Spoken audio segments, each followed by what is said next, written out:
Chahut Média. Et lorsque j'étais en 5e ou 4e, on a donc abordé le sujet de la Shoah. Et une fille qui était ma copine a fait un commentaire à un moment pendant le cours et a dit c'est dommage, ils auraient dû en tuer plus. La petite amie d'un copain me dit alors toi du coup t'as de la chance, t'es né avec un réseau à portée de main, t'es né dans la communauté. Sa réaction fut immédiate. Il s'est mis en colère et m'a traité de sale juif. Et elle me dit eh bien vous avez bien travaillé, maintenant la juiverie est perpétuée. Il me regarde et il me fait ah vous savez, moi j'adore les gens de votre race, je les aime beaucoup. Et il me chante la chanson de Rabbi Jacob et il s'était mis, tu sais, en papier, il avait fabriqué des papillotes qu'il avait collées à ses oreilles. L'antisémitisme, c'est vraiment un kaléidoscope d'expériences de violences différentes, en fait.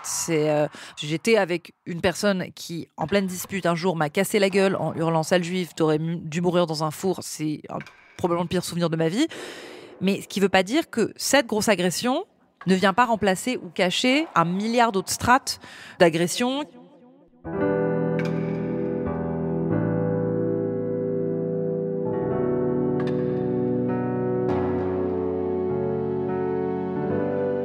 À l'origine de cette série, il y a la rencontre entre mon second essai, Des Blancs comme les autres, les Juifs angles morts de l'antiracisme, publié en 2022, et les fondateurs d'un studio de documentaire podcast à Genève. Ils m'ont contacté après avoir lu mon essai. Ils m'ont dit l'urgence que cela leur avait inspiré et m'ont proposé de traiter la thématique de la lutte contre l'antisémitisme dans une série dédiée. J'ai immédiatement accepté. J'étais très enthousiaste à l'idée de pouvoir passer par un nouveau média pour appuyer ce combat essentiel.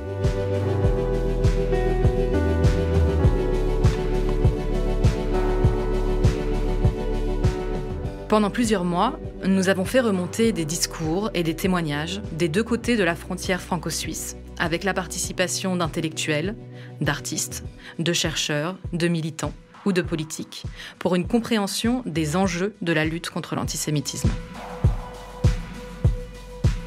Ce qui m'a paru central dans ce travail documentaire, au-delà des chiffres, au-delà des statistiques et de l'histoire de l'antisémitisme, c'est la mise en lumière de l'expérience juive contemporaine et l'hostilité rencontrée par cette population par le biais de témoignages, de beaucoup de témoignages. Rendre compte de la systémie de l'antisémitisme, de la blague ou du cliché supposément inoffensif au meurtre passe par la parole des concernés. Parce que ce qui n'est pas dit n'existe pas, je crois à nos prises de parole comme départ potentiel d'une prise de conscience. Je m'appelle Ilana Weizmann, vous écoutez Qui a peur des Juifs ? Antisémitisme, la tentation perpétuelle, une série podcast réalisée et produite par Chahut Média. Épisode 1, la fabrique de l'antisémitisme. Petit juif. Alors qu'Albert Memmi assiste à son premier cours magistral à la Sorbonne, c'est ainsi qu'un étudiant désigne le professeur.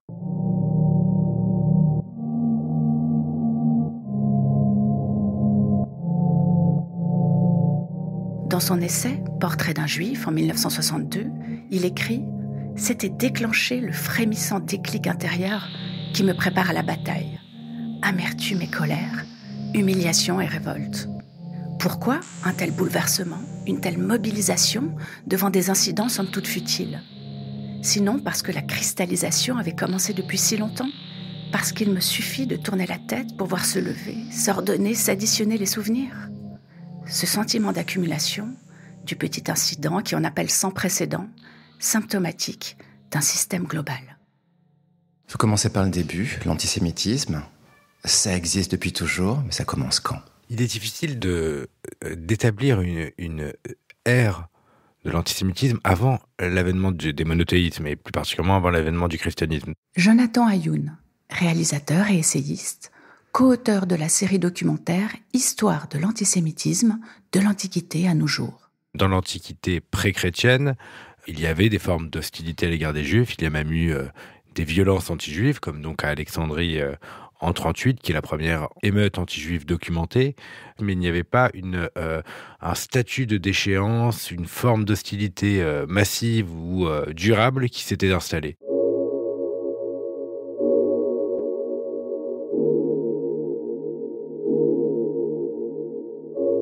C'est véritablement avec l'avènement du christianisme que se construit lentement, une hostilité systémique, on peut dire. Il y a indéniablement d'abord un antijudaïsme théologique qui se construit sur le temps long par la chrétienté, de deux manières, pour pouvoir prendre le pouvoir et pour pouvoir acquérir une certaine solidité auprès des populations, pour pouvoir attirer en son sein. Il fallait diaboliser un autre, et l'autre, c'était la religion concurrente, donc c'était les juifs, et donc le judaïsme. L'antijudaïsme, la haine des juifs qui entraîne des discriminations et un statut de déchéance, c'est lorsque le christianisme devient religion d'empire. C'est avec Constantin. Pour la première fois, les juifs sont collectivement, juridiquement décrits dans un statut d'infériorité. Les violences, là, deviennent massives et touchent de très nombreuses communautés juives. Comme le dit par exemple l'historien David Nirenberg, pour lui, le temps de bascule entre l'antijudaïsme théologique et l'antisémitisme raciste, c'est au moment de l'Inquisition. C'est lorsqu'en Espagne, d'ailleurs d'abord à Tolède, les autorités locales mettent en place des lois de pureté de sang. Et que donc pour la première fois, même les convertis, même ceux devenus nouveaux chrétiens, ne peuvent pas être vus autrement que comme des juifs, car dans tous les cas, ils coule en eux, et il continuera de couler en eux, le sang impur des meurtriers de Jésus. D'ailleurs, c'est à ce moment-là que beaucoup d'historiens situent l'apparition du mot raza en Espagne.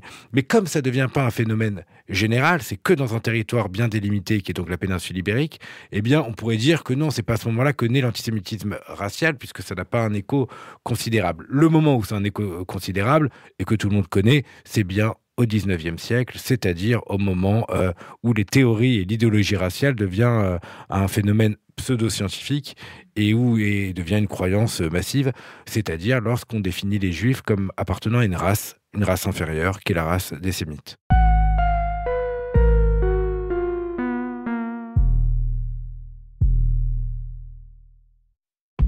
L'antijudaïsme ne disparaît pas parce qu'apparaît l'antisémitisme raciste. Il vient juste ajouter une nouvelle couche et les deux se conjuguent. Seulement, en fonction des périodes de l'histoire, l'un ou l'autre prend le pas, comme phénomène de société. Une certaine confusion, feinte ou véritable, existe autour du terme antisémitisme.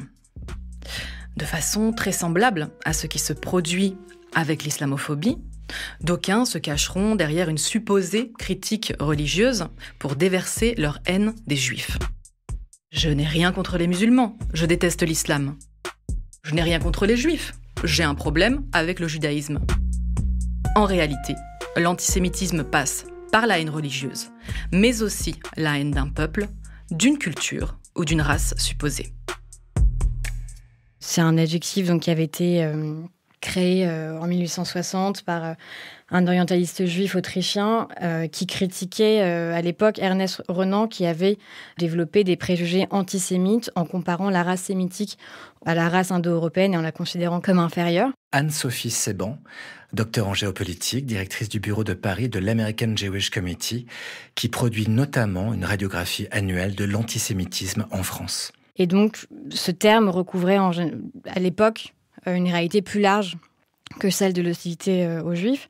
Et 20 ans plus tard, c'est un idéologue anti-juif, Wilhelm Marr, qui a réutilisé ce terme-là, qui a voulu l'employer justement pour distinguer ce que lui développait, c'est-à-dire une haine, une hostilité fondée sur une doctrine racialiste, pour la distinguer de cet antijudaïsme plus traditionnel qui venait de la religion chrétienne. Donc, on voit qu'il y a eu cette volonté de distinguer les deux et que finalement, l'antisémitisme est aussi une prolongation et une amplification de l'antijudaïsme religieux.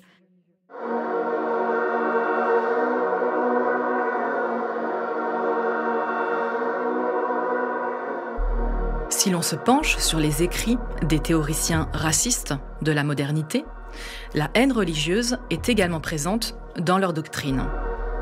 Dans le pamphlet « La France juive », l'écrivain, polémiste et homme politique d'extrême droite français Édouard Drummond fait de multiples références relevant de l'antijudaïsme.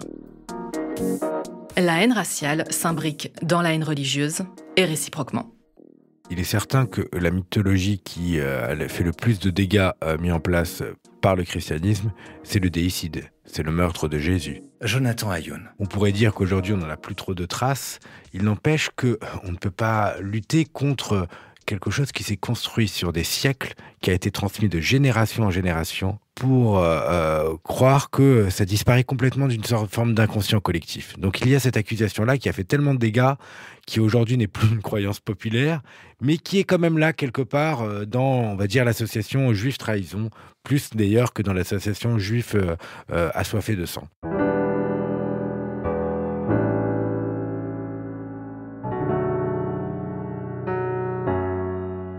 Il y a bien sûr l'accusation donc de crimes rituels, de crimes d'enfants, de sacrifices humains, qui apparaît dans la mythologie chrétienne au XIIe siècle, en Angleterre, à Norwich, et qui continue à faire des dégâts aujourd'hui. Je pense que le terme d'antisémitisme aussi, il faut le dire, recouvre celui de complotisme. Anne-Sophie Seban. L'antisémitisme est un complotisme. En effet, cette notion de complot juif, elle est vraiment au cœur de l'antisémitisme. Et elle compte d'ailleurs parmi les plus anciens mythes complotistes. Il est construit depuis 2000 ans parce qu'il y a une vieille histoire de lutte entre le monde chrétien et le monde juif. Monique Ekman, sociologue, professeure honoraire, Haute École de Travail Social, HESSO, Genève. Et la responsabilité de l'Église comme institution, je ne parle pas des chrétiens individuellement, mais de l'Église comme institution, est énorme dans la culture. D'ailleurs, la responsabilité de l'institution Église dans le racisme anti-noir, dans l'esclavagisme et dans le colonialisme est aussi monumentale. Et ça ferait partie de ma pédagogie, c'est de s'interroger un peu là-dessus, et pas seulement sur les tendances individuelles. C'est qu'il y a une tendance lourde, culturelle, institutionnelle en Europe, de laquelle il n'est pas facile de se défaire. Alors comment on construit ça ? Ça s'est construit au fil du temps et le côté confortable, entre guillemets, c'est que si on a un bouc émissaire, on peut se sentir victime et toutes les agressivités sont permises parce qu'après tout, il faut se défendre contre ce... Et ça, c'est la spécificité de l'antisémitisme, c'est que l'autre, il n'est pas vu comme inférieur, du point de vue de l'eugénisme, de l'hygiène, mais en même temps comme puissance occulte qui cherche à dominer le monde et qui cherche à prendre le pouvoir partout et qui a un plan secret.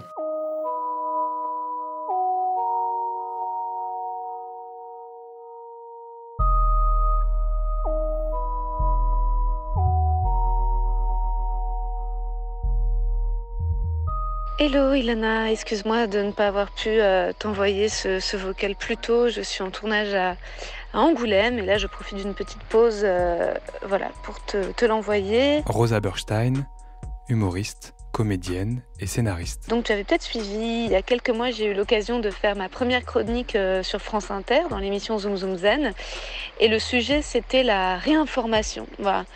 Donc notamment les médias d'extrême droite, la fachosphère et en faisant des enquêtes, en tapant réinformation et donc en tombant sur le site d'Alain Soral, j'ai eu la plus grande surprise de voir qu'il y avait un article sur moi dont le titre m'a pas mal choquée. C'était Rosa Berstein, l'étoile jeune du stand-up. Donc faisons un jeu de mots sur jeune et jaune.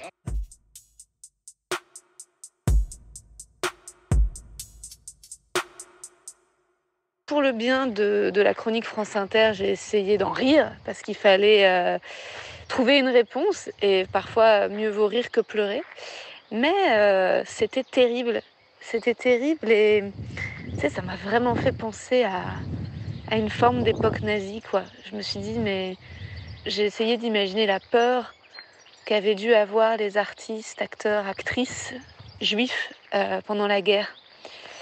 Et voilà, je me suis dit que j'avais de la chance aujourd'hui de pouvoir quand même jouer et faire mon métier, de pouvoir continuer d'être sur scène. Mais en fait, c'était très troublant.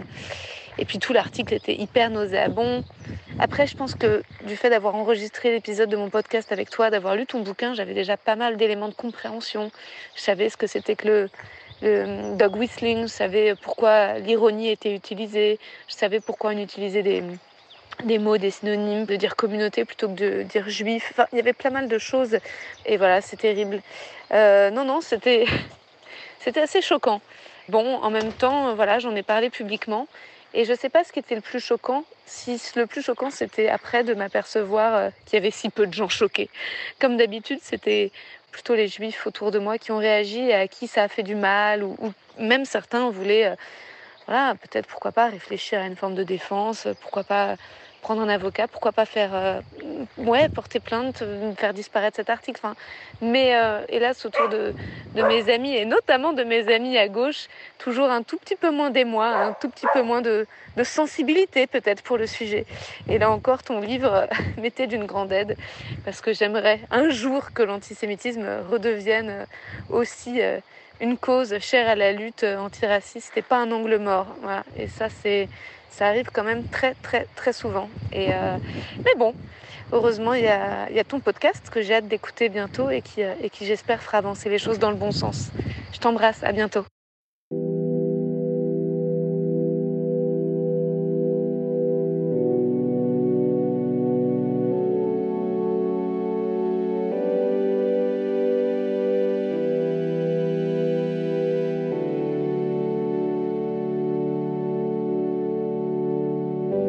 L'antisémitisme agit toujours sur le mode du recyclage. Il est un savant dosage entre persistance et métamorphose, stabilité et adaptation. Et même si ces occurrences ne sont pas identiques durant l'Antiquité chrétienne, le Moyen-Âge, à la fin du XIXe siècle ou au début du XXIe, son squelette reste le même. Les mythologies qu'il mobilise sont assez réduites et redondantes. Son efficacité tient aussi dans sa simplicité et sa répétition à travers les âges. Ce sont les 3 A. A. L'ancienneté, la preuve. On va reprendre des accusations qui ont déjà fonctionné dans l'histoire. Les Juifs sont responsables de quelque chose. Marc Nobel, historien et essayiste, ex-vice-président de la LICRA et membre de l'Observatoire sur l'antisémitisme. On y ajoute une actualité, parce que l'antisémitisme se nourrit de son actualité. Et en fonction des époques, il se nourrit de ce qui se passe autour de lui. Il s'adapte, son adaptabilité. Et enfin, l'attractivité. Ça marche parce que c'est une raison tellement simple d'expliquer les malheurs du monde. En fait, on va désigner des boucs émissaires, c'est très simple. Il y a là moyen d'avoir recours à des représentations très anciennes, des juifs qui tuent les bébés, qui tuent des enfants pour boire leur sang, enfin. La sociologue Monique Ekman. Et puis, toutes les images de juifs avides de pouvoir, d'argent, avec les longs doigts, etc., qui sont des images qu'on trouve déjà dans les images du Moyen-Âge, où les juifs sont représentés avec des doigts très longs pour saisir l'argent, le pouvoir, etc. Donc, on n'a qu'à s'emparer de quelque chose qui est déjà là. En grande partie, on recycle quand même des images et des ressentiments et des haines. Et à ça s'ajoute une composante émotionnelle qui est monumentale.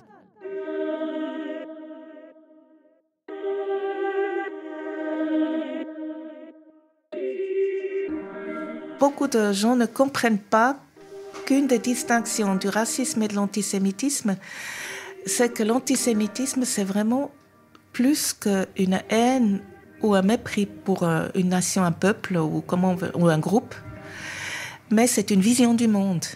C'est une explication de ce qui se passe sur la scène internationale, mais aussi ce qui se passe ici. Et c'est en ça que c'est aussi tout un code culturel, une vision du monde avec les narratifs du complot, de la conspiration, une vision du monde qui explique les malheurs du monde. C'est pour ça qu'il y a de l'antisémitisme virulent, même là où il n'y a pas de juifs. C'est parce que c'est comme ça qu'on explique le monde. Et ça justifie d'ailleurs qu'on est victime de ce groupe occulte, mystérieux, etc. Cette composante de vision du monde ne nécessite pas qu'on ait rencontré des juifs réels. C'est qu'on ignore qui sont réellement. C'est ça qui fait le code culturel d'ailleurs.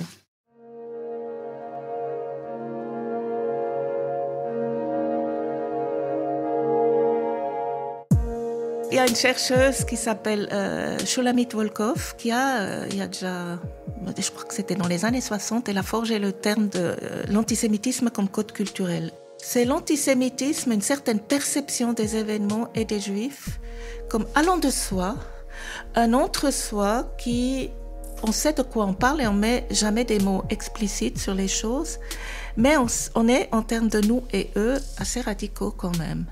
Et ce code culturel fait qu'on se reconforte entre soi. Et en France, il y a eu une recherche de Didier Lapéronis. Il a fait une recherche sur les jeunes et il a montré qu'en fait, chez les jeunes, en France, notamment au milieu d'origine migrante, mais pas seulement, il y a très fortement ce code culturel, ce entre-soi qui, on parle des Juifs, ils sont tous riches, ils ont tous le pouvoir, etc. Et c'est beaucoup moins un antisémitisme idéologique qui se construit sur les Juifs seraient capitalistes ou communistes, ou etc., qu'un antisémitisme identitaire. Ça renforce notre identité d'être contre eux parce qu'ils sont responsables de tout ce qui va mal. Et ce que disent Miviorca et Lapéronis, c'est que ça arrange à la fois une vision globale.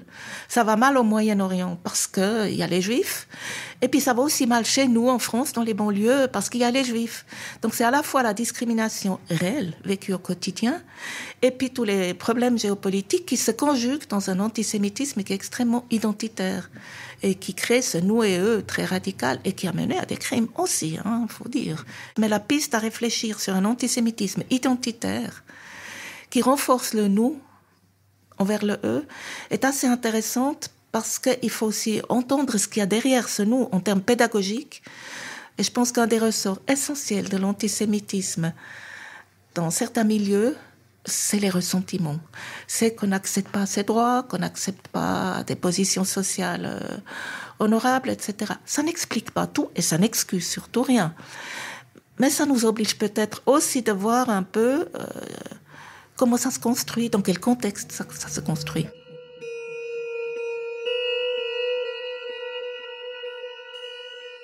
Non au pass sanitaire, non.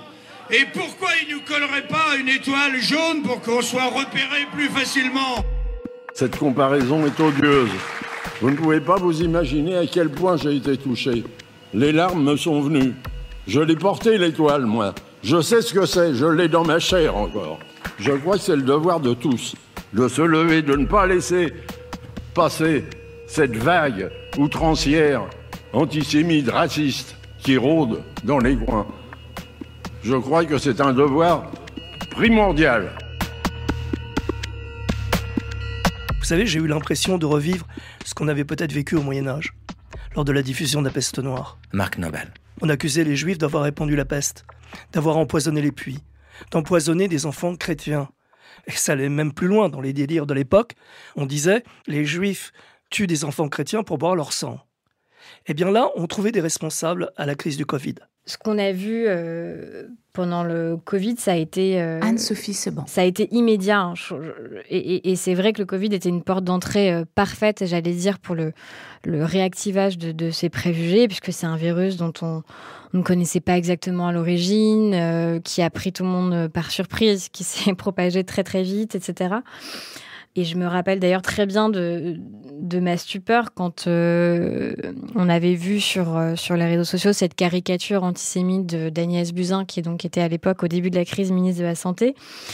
Donc une caricature antisémite classique d'elle empoisonnant les puits, qui a été d'une viralité mais effarante. Alors, pour décrire les différentes manifestations, en fait, l'antisémitisme se manifestait un peu à toutes les phases de la crise Covid, je dirais, donc sur l'idée que les Juifs étaient à l'origine du virus, de sa propagation, à l'origine d'un complot dans l'intérêt des laboratoires pharmaceutiques tenus évidemment par les Juifs. Et on a vu plus tard, dans les mouvements anti-vax et anti-pass sanitaire, une sorte aussi de banalisation outrancière de la Shoah, quand on a vu des manifestants arborer des étoiles jaunes dans les manifestations. Où là, on a vu l'apparition, la réapparition de symboles, l'étoile jaune et d'autres symboles nazis, où là, d'un coup, les antivax étaient devenus les juifs d'aujourd'hui. Johann Gurfinkiel, secrétaire général de la CICAD, coordination intercommunautaire contre l'antisémitisme et la diffamation, Genève. Et donc, ça nécessite à un moment donné de rappeler les antivax qui prétextaient qu'on est confronté à un nouveau génocide de masse. C'est un génocide de masse. Parce qu'on vaccine les gens, mais vous êtes complètement malade. Mais je sais pas, aller à Auschwitz, dont on amène chaque année des classes et des élèves et des profs à Auschwitz, on leur dit, c'est un four crématoire. Voilà quel a été le destin de ces gens qui étaient amenés dans un camp de concentration et d'extermination.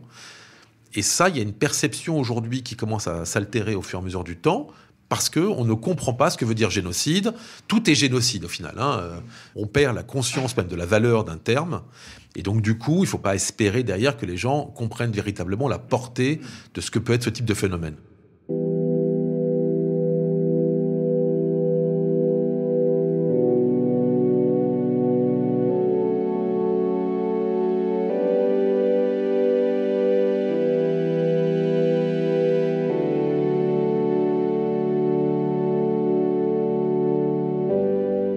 Un jour, j'ai publié un article, je crois que c'était dans les années 2019, où je racontais comment enfant, j'étais tombé sur l'étoile jaune de mon père qui était cachée dans un tiroir. L'historien essayiste Marc Nobel. Quand mon père la portait en 1941 en France. Mon père était un enfant, il avait donc eu son étoile jaune.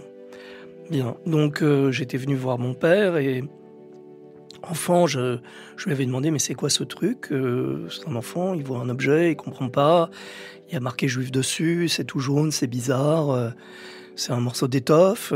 Puis son père gêné lui dit, laisse ça, va le reposer dans le tiroir. Parce que le petit est trop petit pour comprendre quelque chose en fait. Et pour entendre que quand il était enfant, il devait porter cette chose.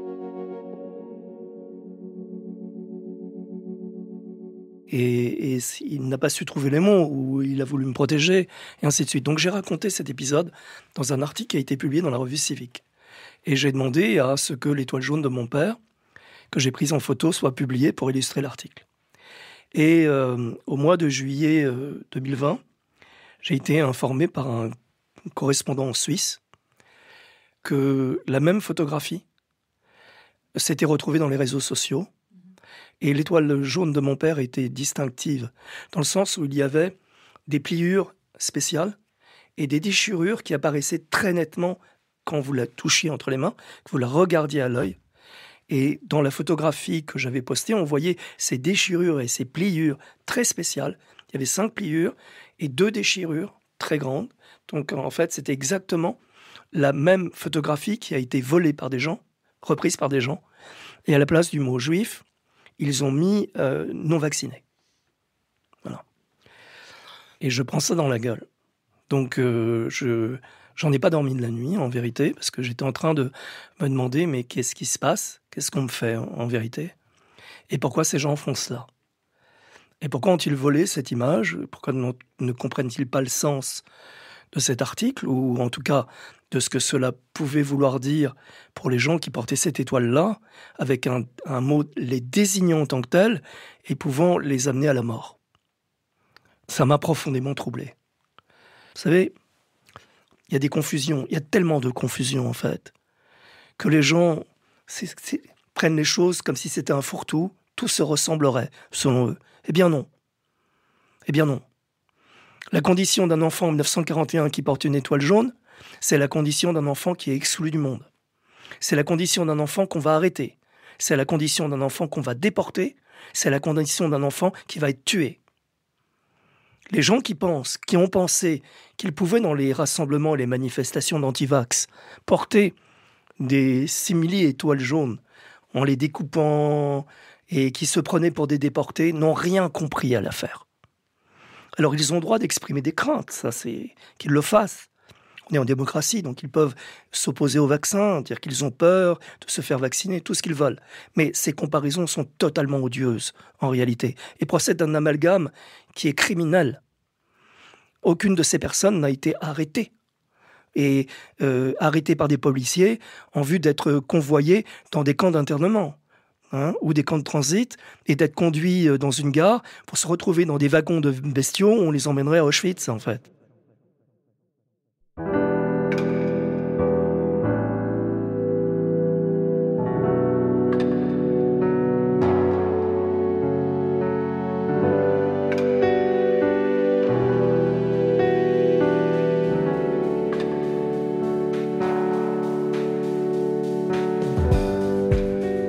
La question de l'antisémitisme m'obsède, sa persistance, sa puissance comme idéologie séduisante. J'arrive pas à m'en départir. D'abord parce que je le vis, depuis la petite enfance, mais aussi parce que cohabite en moi l'idée qu'il faut, comme un impératif, lutter sans relâche, et celle que c'est perdu d'avance. Comme le décrit Albert Memmi dans son Portrait d'un juif, il y a de l'optimisme dans la tradition juive. Mais un optimisme par-delà le désespoir. Puisque le fond a été atteint, maintenant, il ne peut venir que du mieux. Peut-être donc ai-je hérité de cette gymnastique mentale toute juive d'espoir triste.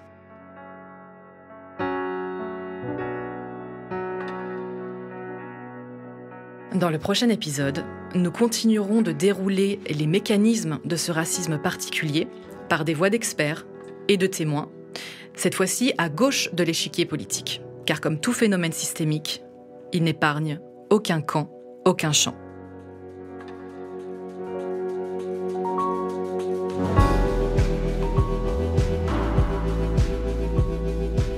C'était Qui a peur des Juifs ? Antisémitisme, la tentation perpétuelle. Une série documentaire podcast d'Ilana Weizmann, réalisée et produite par Chahut Média, Carole Harari et David Brun-Lambert. Prise de son, Marc Achlimi, Sullivan Clabot et Thomas Meunier. Mixage et mastering, Studio All Sound. Musique originale, César Depuy. Cette série a été rendue possible grâce au soutien du Bureau d'intégration des étrangers, du service Agenda 21 Ville Durable et du service de lutte contre le racisme, en partenariat avec l'Institut de hautes études internationales et du développement, le Graduate Institute à Genève. Remerciements tout particuliers à Daniela Sebeldi, au BIE, à Johan Gourfinkiol, à la CICAD, et à David Rodogno, du Graduate Institute.